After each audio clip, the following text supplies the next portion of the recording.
Hello student, last class में हम लोगों ने पढ़ा था कि जेंगो की रिक्वायरमेंट क्या क्या होनी चाहिए। तो मैंने आपको बताया था उसमें कि हमारी मशीन में पाइथन इंस्टॉल होनी चाहिए, पिप इंस्टॉल होना चाहिए, हमारे पास कोई भी एक टेक्स्ट एडिटर होना चाहिए। तो मैंने आपको रिकमेंड किया था वीएस कोड टेक्स्ट एडिटर। क्यों किया था बताया था मैंने लास्ट क्लास में आपको। उसके बाद हमारे पास कोई भी एक ब्राउजर होना चाहिए। ठीक है, तो आज की क्लास में सीखेंगे हम लोग कि जेंगो किस तरीके से करते हैं इंस्टॉल अपनी लोकल मशीन में। सबसे पहले हम लोग चेक करेंगे कि हमारी मशीन में जेंगो इंस्टॉल है या फिर नहीं है। तो उसके लिए हमारी एक बेसिक कमांड है, Django dash admin dash dash version. Okay, तो इस कमांड के थ्रू हम लोग ये पता लगा पाएंगे कि हमारी मशीन में जेंगो इंस्टॉल है या फिर नहीं। इसको हम लोग देखेंगे आगे। पहले हम लोग डॉक्यूमेंटेशन वाला पार्ट कवर कर लेते हैं, फिर प्रैक्टिकली करेंगे एक साथ ना। उसके बाद how to install Django in our local machine. तो देखो, दो तरीके हैं जेंगो को इंस्टॉल करने के। पहला, separate virtual environment, and second globally. ठीक है, तो दोनों तरीके से हम लोग अपने जेंगो एप्लीकेशन को कर सकते हैं इंस्टॉल। बट जो रिकमेंडेड होता है या फिर जो ऑर्गेनाइजेशन काम करती हैं वो करती हैं एक सेपरेट वर्चुअल इन्वायरमेंट करते हैं क्रिएट, और वहां पे आके अपने एप्लीकेशन को इंस्टॉल करती हैं या फिर क्रिएट करती हैं। तो हम लोग भी, बट हम लोग दोनों तरीके सीखेंगे, सेपरेट और ग्लोबली। ठीक है, तो पहले हम लोग सीखने वाले हैं कि install Django in separate virtual environment. हम क्या करेंगे, सबसे पहले अपने एक सेपरेट वर्चुअल इन्वायरमेंट क्रिएट करेंगे और वहां पे अपने जेंगो एप्लीकेशन को इंस्टॉल करेंगे। तो देखो, उसके लिए सबसे पहले आपको एक वर्चुअल इन्वायरमेंट करना पड़ेगा इंस्टॉल। तो उसके लिए बेसिक कमांड है हमारी पिप इंस्टॉल वर्चुअल ईएनवी। तो जब आप ये कमांड चलाओगे पिप इंस्टॉल वर्चुअल ईएनवी, तो इससे आपका वर्चुअल इन्वायरमेंट क्या हो जाएगा, इंस्टॉल हो जाएगा। सेकंड कमांड, फिर जब आपका वर्चुअल इन्वायरमेंट इंस्टॉल हो चुका है, देन आपको क्रिएट करना पड़ेगा वर्चुअल इन्वायरमेंट। तो उसके लिए बेसिक कमांड है हमारी Python dash M V E N B. ठीक है, उसके बाद आप अपने वर्चुअल इन्वायरमेंट का कोई भी नाम दे दीजिए। जैसे मैंने यहाँ पर नाम रखा वी ई एन बी। तो ये वी ई एन बी हमारे वर्चुअल इन्वायरमेंट का नाम है। इसके बाद फिर आपको एक्टिवेट करना पड़ेगा कि जो आपने वर्चुअल इन्वायरमेंट क्रिएट किया है आपको उसी पे काम करना है। देन उसको आप एक्टिव कर लीजिए। तो एक्टिव करने के लिए आपको जाना पड़ेगा स्क्रिप्ट फोल्डर के अंदर, वहां जाके आपको एक्टिवेट करना पड़ेगा। तो मैं दिखाऊंगा करके, तो आपको समझ में आ जाएगा कैसे करते हैं एक्टिवेट। इसके बाद फिर आप उस वर्चुअल इन्वायरमेंट के अंदर अपने जेंगो एप्लीकेशन को कर सकते हैं इंस्टॉल। तो कैसे करते हैं देखो, उसके लिए कमांड है पिप इंस्टॉल जेंगो। ठीक है, तो पहले हम लोग ये तीनों चारों स्टेप कर लेते हैं, उसके बाद आगे कंटिन्यू करते हैं। ओके, तो हम लोग आ चुके हैं अपने डेस्कटॉप स्क्रीन पे, एंड यहाँ पे मैंने एक फोल्डर बनाया जेंगो ट्यूटोरियल करके। इसको डबल क्लिक करके ओपन कर लेते हैं, एंड इसको हम लोग ओपन करते हैं कमांड लाइन पे। तो आपको यहाँ पे सिलेक्ट करके CMD लिखना है और एंटर मारना है। इससे हमारा CMD ओपन हो जाएगा। देन यहाँ पे आपको टाइप करना है कोड स्पेस डॉट, इससे जो फोल्डर होगा हमारा VS कोड टेक्स्ट एडिटर में ओपन हो जाएगा। आप देख सकते हैं ये जो फोल्डर है हमारा VS कोड में ओपन हो गया, जो कि ब्लैंक है अभी। इसको करते हैं क्लोज यहाँ से। यहाँ पे हम लोग अपना वर्चुअल इन्वायरमेंट करेंगे इंस्टॉल। तो कमांड यहाँ पे आते हैं CMD में, यहाँ पे करते हैं CLS। इसके बाद जब हम लोग इंस्टॉल करते हैं वर्चुअल इन्वायरमेंट को, तो क्या करते हैं, तो यहाँ पे तो पहले मैंने बताया था आपको कि चेक करना है मुझे कि मेरी मशीन पे जेंगो इंस्टॉल है या फिर नहीं है। तो आपको लिखना है यहाँ पे Django admin space dash dash version. Django admin dash dash version करके जब आप एंटर करेंगे, तो यहाँ पे दिखा रहा है देखो, Django admin is not recognised as an internal और एक्सटर्नल कमांड। ठीक है, तो अभी तक मेरी मशीन में कोई जेंगो इंस्टॉल है नहीं। हम इसे करेंगे, कैसे करते हैं। तो फिर उसके बाद मैंने आपको स्टेप बताया था कि मुझे करना पड़ेगा पहले वर्चुअल इन्वायरमेंट इंस्टॉल। तो कैसे करेंगे, पिप लिखना है आपको, इंस्टॉल लिखना है, उसके बाद virtual VIRTUAL virtual ENV, then आपको एंटर करना है।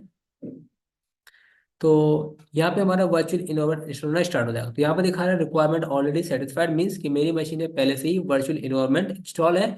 लेकिन आप जब कमांड करेंगे, इसको हिट करेंगे, तो आपके में क्या होगा, ये वर्चुअल इन्वायरमेंट इंस्टॉल हो जाएगा।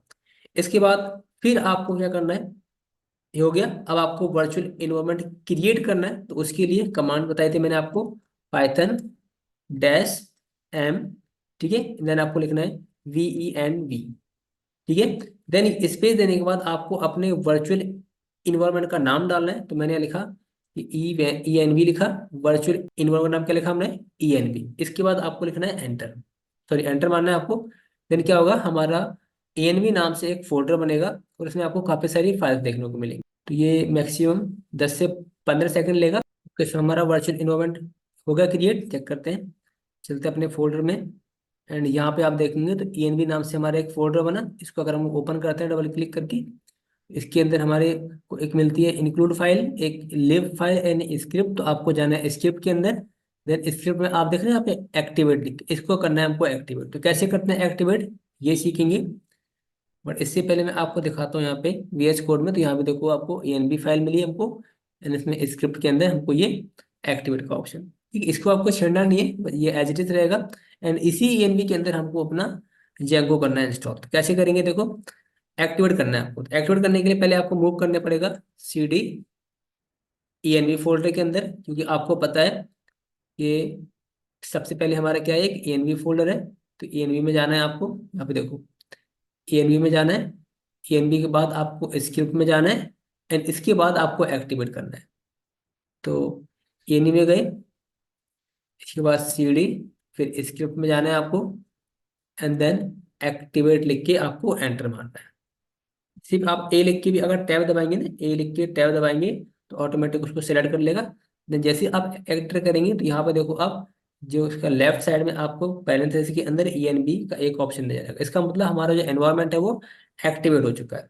देन आपको CD डॉट डॉट से इस फोल्डर के बाहर आना है, अगेन CD डॉट डॉट से बाहर आना है। ठीक है, तो हम लोग अगेन अपने मेन फोल्डर में आ चुके हैं। इसके बाद आपको करना है CLS से हमारी हो जाएगी क्लियर स्क्रीन। इतना काम खत्म हो गया ना। अभी हम लोग क्या करेंगे, अपना जेंगो करेंगे इंस्टॉल। तो उसके लिए मैंने आपको कमांड बताई थी, पिप इंस्टॉल जेंगो। बट इससे करने से पहले मैं आपको कुछ दिखा दूं कि जेंगो इंस्टॉल है या नहीं हमारे में पहले से। Django dash admin dash dash version आप एंटर करेंगे तो यहाँ दिखा रहा है देखो, Django admin is not recognized. ठीक है, बट अगर मैं यहाँ पे करता हूँ पिप इंस्टॉल जेंगो, इसके बाद हम लोग एंटर करते हैं। तो आप एंटर करेंगे तो यहाँ पे हमारा जेंगो देखो, कलेक्टिंग जेंगो, तो ये जेंगो इंस्टॉल होना स्टार्ट हो जाएगा। ठीक है, तो इसको हम लोग होने देते हैं इंस्टॉल।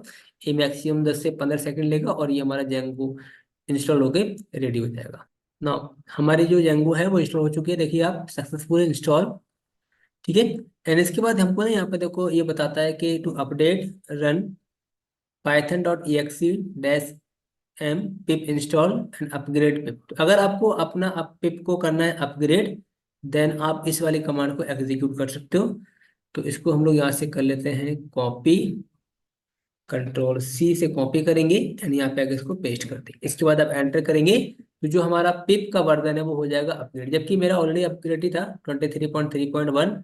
बट फिर भी मैंने आपको दिखाने के लिए यहाँ पे कर लिया इसको अपग्रेड। तो इसका काम क्या होगा इस कमांड का, कि जो आपका पुराना वर्जन है पिप का उसको कर देगी अनइंस्टॉल, एंड इसके बाद दोबारा से करेगी जो लेटेस्ट वर्जन है पिप का उसको कर देगी इंस्टॉल।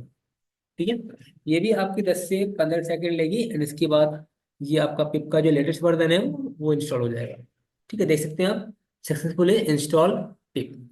ये करने के बाद अगर हम लोग अब चेक करें जेंगो का version, so Django d Django dash admin, इसके बाद डैश डैश वर्जन लिख के आप एंटर करेंगे तो फिर आप देखेंगे यहाँ पे कि 5.0 जो कि लेटेस्ट वर्जन है जेंगो का वो हो चुका है इंस्टॉल। इसके बाद जब हम लोग जेंगो को इंस्टॉल करते हैं, फिर मुझे पता लगाना है कि जेंगो के साथ साथ कौन कौन से पैकेजेस हुए हैं इंस्टॉल। तो उसके लिए हमारे पास एक कमांड है, पिप फ्रिज, FREEZE। जब पिप फ्रीज करेंगे तो हमको बताएगा कि जेंगो के साथ साथ कौन कौन से पैकेजेस इंस्टॉल हुए हैं। एंटर करेंगे आप यहाँ पे, उसके बाद पता लग जाएगा देखो कि जेंगो 5.0 जो वर्जन है जेंगो का वो हो चुका है इंस्टॉल। ठीक है, इसके बाद अगेन चलेंगे हम लोग डॉक्यूमेंटेशन पे और फर्दर आगे कंटिन्यू करते हैं ना। अभी हम लोग सीखेंगे कि जेंगो का प्रोजेक्ट किस तरीके से बनाते हैं, बट इसको बनाने से पहले हम लोग समझ लेते हैं कि जेंगो प्रोजेक्ट एक्चुअली में होता क्या है। तो देखिए आप ध्यान से, अ जेंगो प्रोजेक्ट में contains multiple project application which means a group of applications and files is called a Django project. ठीक है, सो जेंगो प्रोजेक्ट क्या है, is a collection of application. ठीक है, हो सकता है आपके पास काफी सारी फाइल्स हैं, काफी सारी एप्लीकेशंस हैं, जिनका ग्रुप क्या कहलाएगा, हमारे जेंगो प्रोजेक्ट कहलाएगा। अब इसको एग्जांपल के थ्रू समझेंगे हम लोग, कि जैसे मान के चलो कि हमने एक स्कूल का प्रोजेक्ट बनाया। अब स्कूल के अंदर काफी सारी एप्लीकेशंस हैं, पहली एप्लीकेशन है रजिस्ट्रेशन ऐप, जो कि रजिस्ट्रेशन का जितना भी पार्ट है वो कौन देखता है, हमारा रजिस्ट्रेशन ऐप देखता है। फीस ऐप के अंदर फीस से रिलेटेड ऑपरेशन सारे के सारे परफॉर्म किए हुए हम लोगों ने। एग्जाम ऐप, एग्जाम से रिलेटेड अटेंडेंस, और उसके बाद रिजल्ट, और भी काफी सारे हो सकते हैं। बस बेसिक्स हम लोगों ने एग्जाम्पल लिया है बस आपको समझाने के लिए कि एक पीरियड के अंदर कौन कौन सी एप्लीकेशन हो सकती है। क्लियर? तो ये दिखा भी है, देखो यहाँ पे एक an application is a part of Django project. Django project का एक बेसिक सा पार्ट है हमारा एप्लीकेशन। ठीक है, तो कैसे बनाएंगे हम लोग जेंगो प्रोजेक्ट ये सीखेंगे आगे चल के हम लोग अभी। नाउ क्रिएटिंग जेंगो प्रोजेक्ट, देखिए सिंटैक्स बहुत ही सिंपल सा है कि आपको कमांड लिखनी है Django dash admin start project, और उसके बाद अपने प्रोजेक्ट का नाम देना है। इसके बाद फॉर एग्जांपल जैसे लिखा हम लोगों ने यहाँ पे कि Django dash admin start project, and यहाँ पे प्रोजेक्ट का नाम दिया हम लोगों ने स्कूल प्रोजेक्ट। ठीक है ना, फिर जब हम लोग जेंगो प्रोजेक्ट बना लेंगे तो उसके बाद एक स्ट्रक्चर बनेगा। देखेंगे क्या होता है जेंगो प्रोजेक्ट का स्ट्रक्चर, जेंगो प्रोजेक्ट स्ट्रक्चर। तो देखो जब हम लोग कमांड चलाएंगे तो हमारा एक स्कूल प्रोजेक्ट नाम का एक फोल्डर बनेगा, उसके अंदर एक स्कूल प्रोजेक्ट नाम का फोल्डर बनेगा। देन इसमें आपकी काफी सारी फाइल्स होंगी, जैसे कि इनिट फाइल होगी हमारी, ASGS फाइल, ASGI फाइल होगी, settings dot P Y file होगी हमारी, URLs dot P Y file मिलेगी आपको, and WSGI dot P Y file मिलेगी। ये सारी फाइल्स मिलेगी हमको। उसके साथ में एक मिलेगी हमको manage dot P Y file, जो कि जो हमारा प्रोजेक्ट फोल्डर है इसकी एकदम पैरेलल देखने को मिलेगी आपको। तो कुल मिला के एक आपको इस तरीके से स्ट्रक्चर देखने को मिलेगा आपको। तो चलो चलते हैं हम लोग कमांड लाइन पे और अपना एक जेंगो प्रोजेक्ट क्रिएट करते हैं। तो यहाँ पे हम लोग अपना करेंगे जेंगो प्रोजेक्ट स्टार्ट। तो कैसे करेंगे, देखो आपको कमांड लिखनी है Django admin start project, and project का नाम देंगे। तो क्या रखा हम लोगों ने, school project, SCHOOL school project. School pet नाम से हम लोग ने एक पेट स्टार्ट किया। देन आपको एंटर करना है। जैसे आप एंटर करेंगे तो इस नाम का हमारा एक प्रोजेक्ट बन जाएगा। देखो चलते हैं अपने VS कोड में, एंड यहाँ पे आप देखो स्कूल पेट नाम का एक फोल्डर बना, एंड इसको अगर ओपन करेंगे तो एक और फोल्डर बनेगा स्कूल प्रोजेक्ट, एंड इसके पहले ही आपको एक फाइल मिलेगी manage dot P Y file. Then आप उसको ओपन करेंगे तो इसमें आपको वो सारी फाइल्स मिलेंगी जो मैंने आपको PPT में दिखाई थी। पहली इनिट फाइल, दूसरी ASGI file, settings dot P Y file, URLs dot P Y file, WSGI dot P Y file.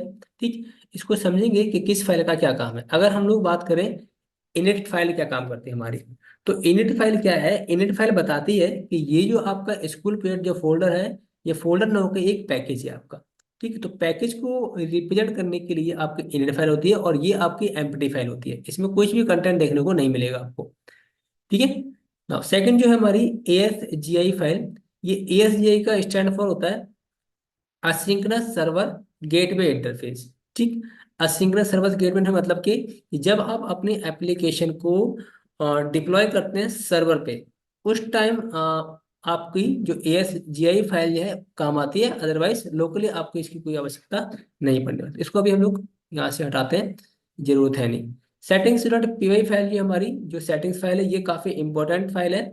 जितनी भी कॉन्फ़िगरेशन होती है हमारे प्रोजेक्ट की, वो सारी की सारी आपकी जो कॉन्फ़िगरेशन होती है वो होती है settings dot P Y file के अंदर। ठीक है, तो यहाँ पे हम लोग जैसे जैसे आगे बढ़ते जाएंगे मैं आपको सारी चीज़ें बताऊंगा स्टेप बाय स्टेप, क्योंकि अगर आगे बताना शुरू करा मैंने तो सब खिचड़ी पक जाएगी, मतलब सब गुड़ गोबर हो जाएगा जितना हम लोग पढ़ रहे हैं अभी। ठीक है, तो बस आपको बेसिक बेसिक अंडरस्टैंडिंग रखनी है अभी कि जो settings dot P Y file होती है वो हमारे प्रोजेक्ट की सेटिंग को मैनेज करती है। ठीक है, ये पूरे प्रोजेक्ट की जो कॉन्फ़िगरेशन होती है वो कौन करता है handle, settings dot P Y file.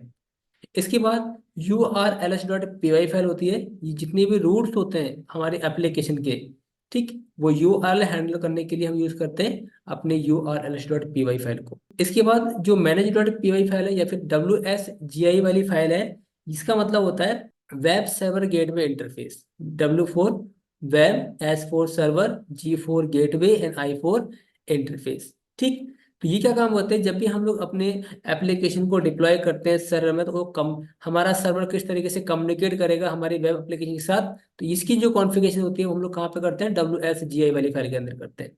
ठीक है, तो ये भी अभी फिलहाल काम की चीज़ नहीं है, क्योंकि हम लोग ना तो कोई अभी हम लोग अपनी एप्लीकेशन को डिप्लॉय कर रहे हैं सर्वर पे, बस हम लोग बेसिक सा फंडामेंटल देख रहे हैं अभी।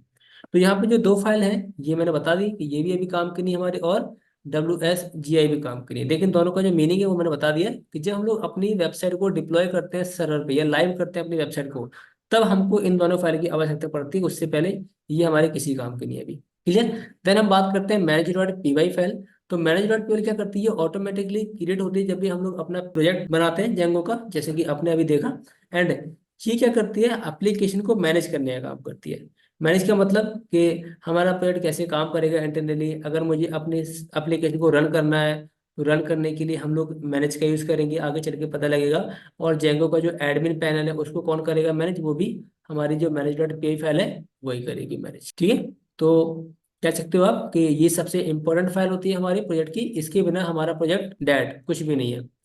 ठीक है। तो सेटिंग में तो हम सिर्फ कॉन्फ़िगरेशन करते हैं, लेकिन जो रन करने का जो काम होता है, जो हार्ट है हमारी एप्लीकेशन का, वो कौन है, manage.py फाइल। उम्मीद करता हूँ कि ये आपको समझ में आ गया होगा कि किस फाइल का क्या काम होता है। अब हम लोग देखेंगे कि uninstall Django from separate virtual environment. अगर आपको अनइंस्टॉल करना है जेंगो के अपने वर्चुअल इन्वायरमेंट से, देन आप क्या करेंगे, देखो बहुत ही सिंपल है। सबसे पहले आपको करना पड़ेगा अनइंस्टॉल वर्चुअल इन्वायरमेंट को, तो पिप अनइंस्टॉल वर्चुअल ENB कर लीजिएगा अगर आपको करना है तो।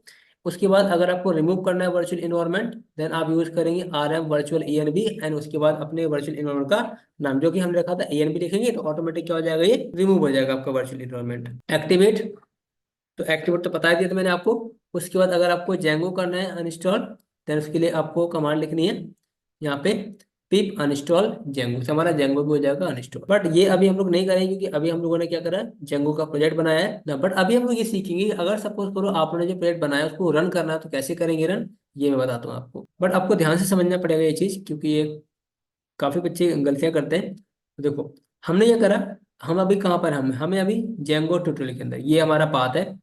ठीक है। तो हमारी फाइल, हमारा जो रूट है वो हम लोग यहाँ पर है अभी जेंगो टोटल। आपको मूव कहाँ करना है, आपको मूव करना है इस रूट फोल्डर स्कूल प्रोजेक्ट के अंदर। तो क्या करेंगे हम लोग, यहाँ से मूव करेंगे CD स्कूल प्रोजेक्ट, एंटर करेंगे।